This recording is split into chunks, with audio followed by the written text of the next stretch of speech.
আসসালামু আলাইকুম। আমরা বলেছিলাম যে আমরা চেষ্টা করব এই অধ্যায়ের একই টাইপের যে অঙ্কগুলা সেগুলা মানে একসাথে করার জন্য। তাহলে আমাদের এই অঙ্ক যেটা আমরা উঠায় রাখছি ৯ নাম্বার বোর্ড বইয়ের ৯ নাম্বার অঙ্কটা, এটা ৮ এর ক নাম্বারের সাথে আমাদের একই রকম মিল আছে। তাহলে আমরা দেখি যে এই অঙ্কটাও ৯ সমাধান। লেফট হ্যান্ড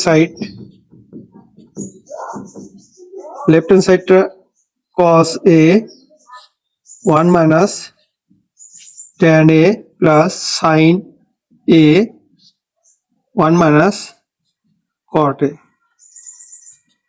cos a এটা এমনি থাকবে, এখানে এই ট্যানটাকে যদি আমরা ভাঙি তাহলে আমরা এখানে ট্যানটা ভাঙবো, ট্যান ভাঙলে sin a divided cos a, আর এখানে যা আছে এটা থাকবে। তাহলে sin a এখানে ঠিক আছে, এবার মাইনাস কটেক ভাঙলি cos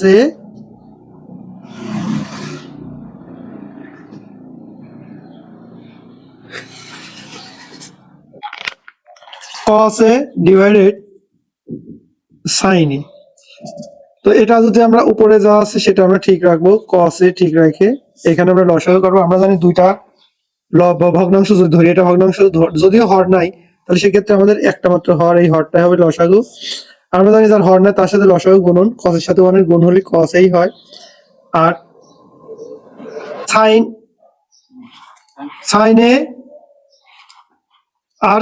a নিচে এই হর আর এই লসাগু সেম আছে, যদি sin এর কোনো পরিবর্তন হবে না।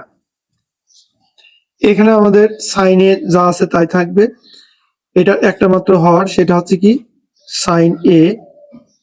এখন দেখি যে এর হর নাই, এই 1 এর সাথে সাইনটা অর্থাৎ এই লসাগুটা গুণন হলে sin a sin ই হবে।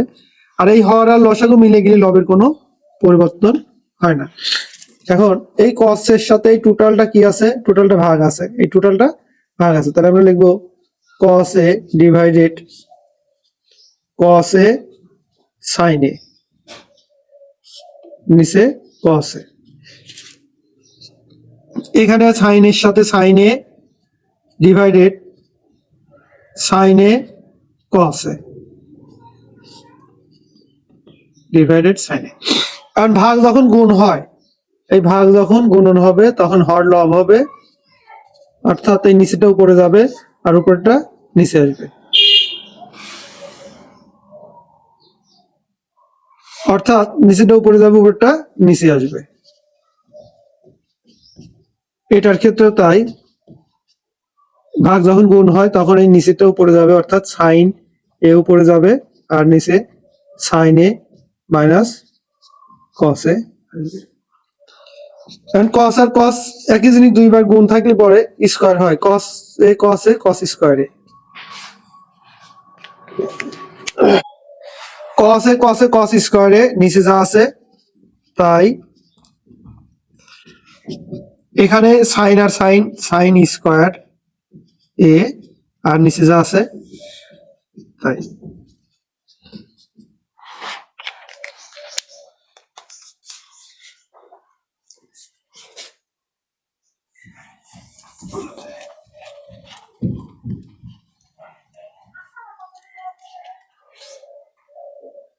চলতেছে।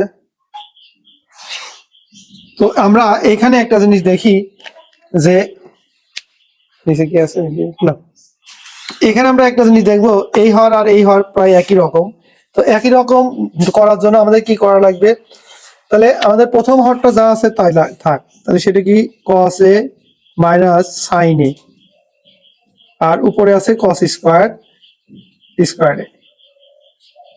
এখন আমাদের এই সমহর বানাতে গেলে এখানে একটা মাইনাস কমন নেওয়া লাগবে, কমন নিলে cosটা মাইনাস আছে এটা হয়ে যাবে প্লাস, অর্থাৎ cos এর এখানে আমরা কোনো চিহ্ন দিলাম না, প্লাস, আর sin এর এখানে কিছু ছিল না মানে প্লাস ছিল, এখন এটা হয়ে যাবে কি মাইনাস, এই একটা মাইনাস কমন নেওয়ার কারণে। আর উপরে ছিল কি sin, এই sin এটা বসে গেল, sin স্কয়ারে এখানে বসে গেল।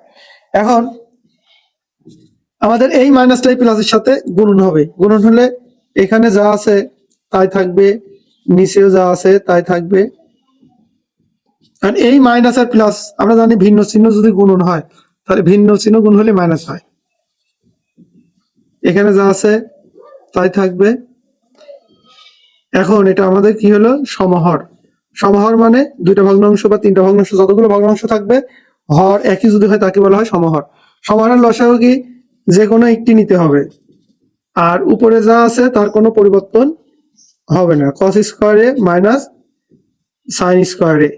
এখন উপরের যেটা আছে সেটা যদি আমরা সূত্র ফেলি এ স্কোয়ার মাইনাস বি স্কোয়ারের সূত্র, তাহলে এ প্লাস বি ইন্টু এ মাইনাস বি। তো তার মানে প্রথম অংশ প্লাস দ্বিতীয় অংশ, তাহলে প্রথম অংশ প্লাস দ্বিতীয় অংশ ইন্টু আবার প্রথম অংশ মাইনাস দ্বিতীয় অংশ। আর নিচে আমাদের কি আছে কস এ মাইনাস সাইন এ, এটা ব্র্যাকেটে আটকায়, এটা কি হয় কেটে যায়।